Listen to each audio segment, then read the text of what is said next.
Hey, hello guys, today I'm going to show you how you can turn off the Roblox volume without turning off the device volume on your mobile.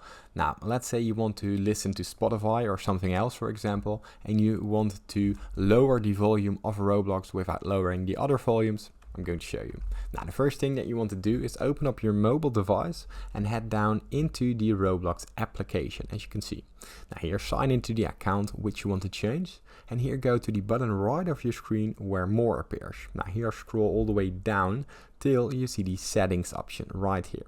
Now, from out the settings option, what you want to do, you want to choose the last option called device preferences. And here, as you can see, you can control the volume of the application. And if I turn this on, as you can see, it doesn't change the volume of my device. Now, it's easy as that, and from there you can listen to anything while playing Roblox. Now, if this tutorial was helpful, please consider subscribing to my YouTube channel. This helps me out a lot, and thank you for watching.